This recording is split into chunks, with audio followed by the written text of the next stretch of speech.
काय मार्केट एवढं ताण देतंय ना, तुम्हाला काय सांगू, वर नाही ना खाली नाही, मध्येच गुंतून बसले. 2,50,000, 2,48,000, 1,52,000, 1,53,000 येतच अडकून बसले सगळं मार्केट. यायला डोक्याला ताण द्यायला लागले ते. ठीक आहे, आता इथून पुढचं प्रेडिक्शन काय? इथून पुढचं प्रेडिक्शन आहे की पुढच्या 8 ते 10 दिवसामध्ये एक 24,000 ते 25,000ची मुवमेंट आपल्याला सोन्यामध्ये, आपल्या चांदीमध्ये दिसू शकते.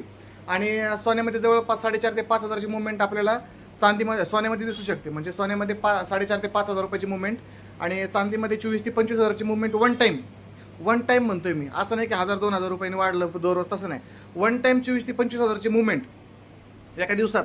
आणि 5 ते 6,000, 4,500 ते 5,000ची मुवमेंट सोन्यामध्ये एका दिवसात आपल्याला दिसू शकते पुढच्या 8 ते 10 दिवसाच्या मध्ये. ठीक आहे, याच्यामध्ये मी प्रत्येक व्हिडिओमध्ये सांगतोय की भाव वाढण्याची शक्यता आहे, की तुम्ही खरेदी करून घ्या. माझ्या हिशोबाने तरी, म्हणजे जेवढं माझ्या माइंडसेटमध्ये चाललंय त्या हिशोबाने तरी मुवमेंट ही अपसाईड येऊ शकते.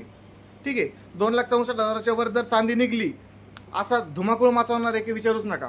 आणि जर 1,56,000च्या वर, आधी तर 1,54,000 महत्वाचं आहे, पण 1,54,000 जर तुटलं तर 1,56,000 आणि डायरेक्ट मग विचारूच नका, मग तर रेकॉर्ड तोडच आहे सोन्याचा.